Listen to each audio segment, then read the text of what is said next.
L'IA décantée, édition numéro 3. Alors aujourd'hui, on va parler navigateur internet équipé d'IA. ChatGPT vient d'être intégré par OpenAI dans un nouveau navigateur appelé Atlas. Ça date d'une semaine ou deux. Normalement, dans l'IA décantée, on ne fait pas d'information continue, mais ça ne va pas changer. C'est juste que ça fait déjà de nombreuses semaines, de nombreux mois que j'utilise d'autres navigateurs équipés de LLM équipés d'IA. Alors j'utilise DIA, j'utilise Comet de Perplexity, et donc je prépare cet article depuis pas mal de temps, et j'ai suivi aussi des chercheurs en sécurité informatique, des ingénieurs qui sont intéressés à ces navigateurs équipés d'IA pour essayer de déterminer leur intérêt potentiel, éventuel, mais aussi pour essayer de voir quelles étaient leurs limites, voir les dangers qu'ils posent à l'utilisateur final. Et vous allez voir qu'il y a des dangers sérieux qu'il faut prendre en compte si on décide d'utiliser un navigateur Internet motorisé à l'IA. Alors quel intérêt est-ce que ces navigateurs représentent pour l'utilisateur final? Pour les fabricants, c'est l'intérêt du gain de temps. C'est comme ça que c'est présenté à l'utilisateur lambda, et c'est comme ça que c'est présenté à l'utilisateur professionnel. Alors je vais vous prendre deux exemples. Dans ces navigateurs, en général, vous avez une petite fenêtre au travers de laquelle vous pouvez discuter avec l'IA, et vous pouvez indiquer ce que vous voulez. Alors vous pouvez lui dire, voilà, va sur le bon coin, je cherche tel fauteuil, telle couleur, à tel endroit, pour ce prix maximum. Et il faut reconnaître, pour la personne qui est un peu geek, c'est quand même super sympa de voir une entité informatique, un programme, un algorithme, utiliser votre navigateur internet et vous le voyez non seulement expliquer ce qu'il fait dans la fenêtre de discussion, mais aussi cliquer sur les différents boutons de la page internet, le bon coin en l'occurrence, pour filtrer les produits afin de pouvoir trouver ce que vous avez demandé. Vous le voyez se poser des questions, c'est-à-dire je trouve pas, j'ai pas la possibilité de filtrer par couleur. Bon, ce que je vais faire, c'est que je vais filtrer par zone, par prix maximum, et ensuite je vais regarder les images pour savoir si ça correspond à des fauteuils de la couleur demandée ou pas. C'est assez fascinant quand même. On n'est pas censé faire ça, on n'est pas censé, on fait ce qu'on veut, mais je veux dire, l'objectif, c'est pas de s'asseoir et de regarder ce que fait l'IA sur votre navigateur, c'est de faire autre chose à la place. Mais c'est assez fascinant. Dans un milieu pro, comment l'IA peut aider? Peut-être que le premier exemple qui nous vient à l'esprit, en tout cas celui qui a été mis en évidence par certaines des personnes qui ont utilisé l'IA dans le milieu pro, c'est celui d'utiliser ces navigateurs pour chercher des pièces chez des fournisseurs à leur place. Donc par exemple, une option, c'est de créer dans un document texte ou un PDF, peu importe, une liste de pièces dont on a besoin avec leurs caractéristiques précises, et ensuite de connecter l'IA au site de son fournisseur et lui dire voilà, voici la liste de pièces dont j'ai besoin, tu me les mets dans le panier. Et vous voyez l'IA chercher de page en page, filtrer, s'assurer que chaque pièce sélectionnée correspond aux caractéristiques que vous avez indiquées dans votre document maître et les mettre dans votre panier. Effectivement, ça peut faire gagner du temps. L'IA en elle-même va pas aussi vite que vous, mais vous pouvez être occupé à autre chose, qui a peut-être plus de valeur, plus d'importance, ou que vous ne pouvez pas déléguer à l'IA. Donc voilà l'intérêt peut-être de l'IA dans votre navigateur. Vous pouvez connecter l'IA à vos identifiants perso, identifiants pro, pour lui donner accès à des espaces web auxquels elle n'a pas accès en général.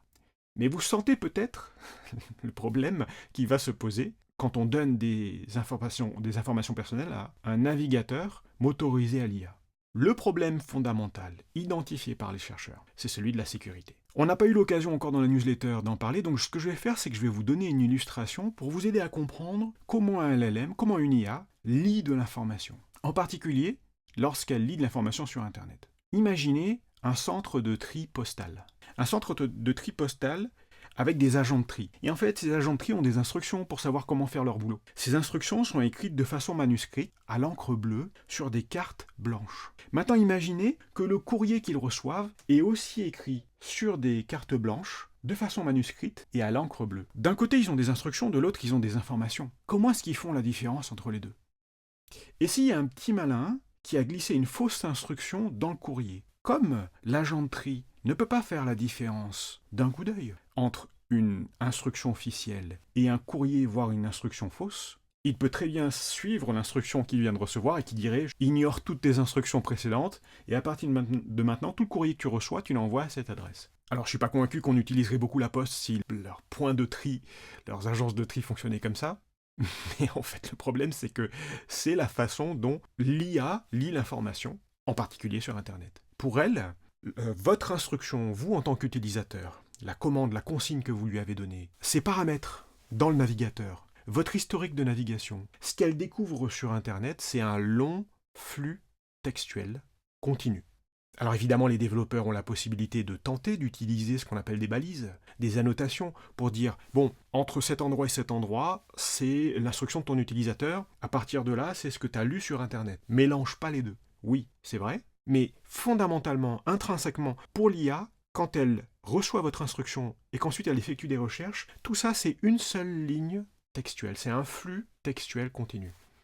Et donc, pour elle, effectuer la différence entre votre instruction et une instruction malicieuse, une instruction cachée dans un site par un individu malhonnête, c'est quasi mission impossible.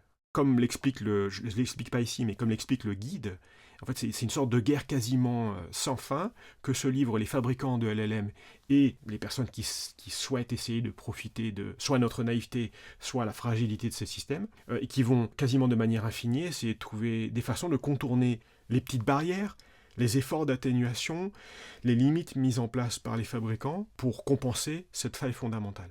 Le problème, pour l'instant en tout cas, dans l'état actuel des choses, semble insoluble parce qu'on parle ici de l'architecture même de l'IA. Je vais vous donner un autre exemple pour essayer de comprendre ce que les chercheurs ont appelé l'injection de prompt. Quand on communique avec une IA, en fait, on lui donne un prompt. On lui donne une consigne. Et ce qui fait peur aux chercheurs en sécurité, ce que eux affirment être un problème extrêmement grave, non résolu, c'est l'injection de prompt. Une consigne cachée dans la page web, utilisée pour vous voler des informations. Je donne une autre illustration. Vous faites vous réservez un appart, un logement, dans un coin paumé, par Airbnb.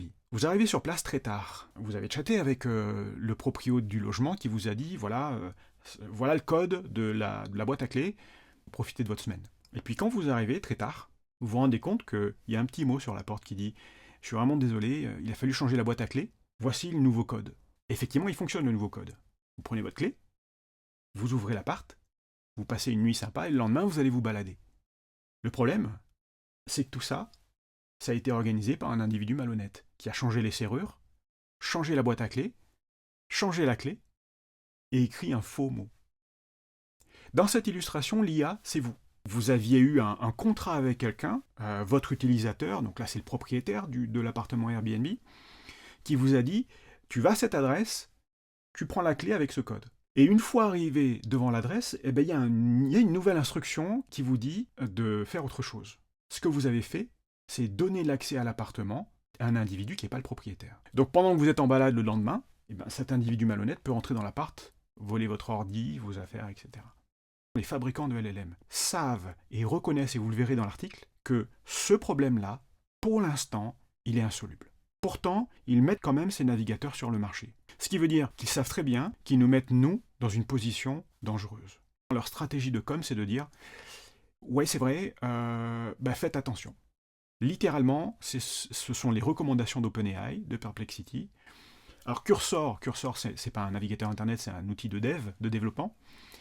Quand ils se sont fait avoir par le même système de piège, l'injection de prompt, ont répondu la même chose. Vous voyez, pour l'instant, on ne sait pas comment faire, donc faites attention. Surveillez ce que fait votre machine.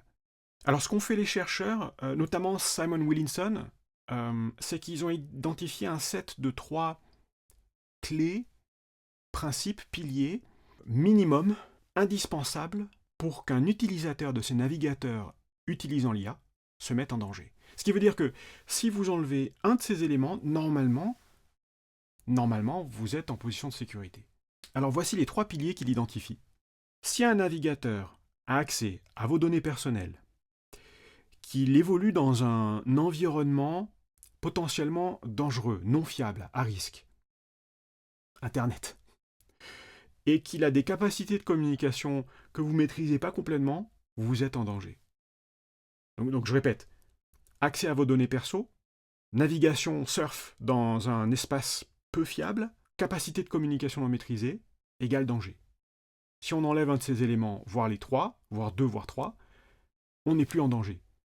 Mais si on enlève un de ces éléments ou plus, l'intérêt d'un navigateur Internet est largement diminué, amoindri. Bon, le 3e point, il est difficilement maîtrisable, parce qu'un navigateur Internet, fondamentalement, c'est un outil de communication. Et il communique d'une manière qu'on a du mal à contrôler complètement, à part si on est peut-être un utilisateur avancé ou un développeur. Ouvrir une URL pour un navigateur, c'est communiquer. Or, ouvrir une URL, fondamentalement, c'est l'objectif principal d'un navigateur. Donc ça, on ne va pas pouvoir beaucoup moduler. Ce à quoi on va pouvoir s'attaquer, c'est est-ce qu'on le connecte à nos données personnelles?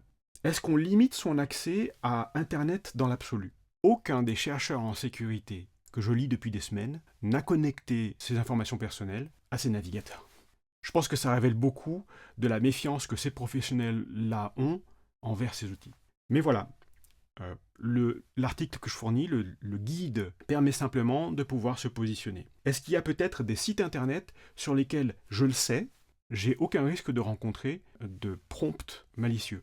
Par exemple, est-ce que vous voyez la différence entre le site d'un fournisseur et entre un marché de fournisseurs? Amazon, typiquement. Amazon ne contrôle pas chacune des annonces postées par chacun des vendeurs sur la plateforme. Maintenant, si je vais directement sur le site d'un fournisseur, eux, ils maîtrisent absolument tout sur leur site. Description de produits, formulaire, images, tout est maîtrisé. Alors pourquoi je parle d'image, pourquoi je parle de formulaire, pourquoi je parle de texte dans la description du produit? Parce que toutes ces zones-là, et bien plus, peuvent être l'objet de messages cachés, fabriqués pour vous attaquer, vous qui êtes utilisateur d'Atlas, de Dia ou de Comet. Par contre, si je suis sur une plateforme qui réunit différents fournisseurs, la plateforme en elle-même, elle se dégage de sa responsabilité éditoriale. Elle n'a pas les moyens de contrôler les informations qui vont être rajoutées dans chaque fiche de chaque produit, de chaque fournisseur. Donc moi, en tant que professionnel, à ce moment-là, je peux déterminer où est-ce que je vais essayer de gagner du temps avec ces navigateurs sans m'exposer à un risque trop prononcé. Voilà. Le guide que je vous fournis, il essaye de développer les principes centraux, ces 3 clés fondamentales évoquées par Williamson. Je vous propose également 4 dimensions d'évaluation, pas juste celle de l'accès aux données, de la confiance du contenu, c'est-à-dire du site sur lequel votre navigateur se pointe. Mais je vous propose 2 autres éléments. La question de la réversibilité. Si jamais on est exposé à une attaque, combien ça me coûte de revenir en arrière? Est-ce que c'est possible? Le deuxième point, c'est celui du rayon d'impact. Est-ce qu'il est faible? Est-ce que je suis faiblement exposé? Ou est-ce que je suis exposé de façon massive? Ces 4 dimensions d'évaluation-là peuvent vous guider dans la façon dont vous allez accepter, valider ou au contraire refuser l'utilisation de ces navigateurs au sein de votre boîte. Vous avez une petite matrice de décision, une checklist pour le déploiement de ces outils. C'est incroyable de se dire que la population générale va accéder à ces outils qui possèdent intrinsèquement des failles et des problématiques aussi graves. Imaginez une banque qui vous propose une carte, une CB, mais qui vous préviennent, bon attention, vous avez une chance sur 100 de vous faire voler votre argent quand vous utilisez cette CB. Je ne suis pas convaincu qu'on soit beaucoup à utiliser leur service. Et pourtant, le risque cumulé auquel on fait face, nous, en tant qu'utilisateurs de ces navigateurs équipés d'IA, est bien plus élevé. J'espère donc que le contenu de la newsletter vous sera utile et que les principes évoqués par Williamson vous permettront de faire des choix équilibrés, de pouvoir utiliser ces navigateurs et leur utilité, leur efficacité, sans vous mettre en danger.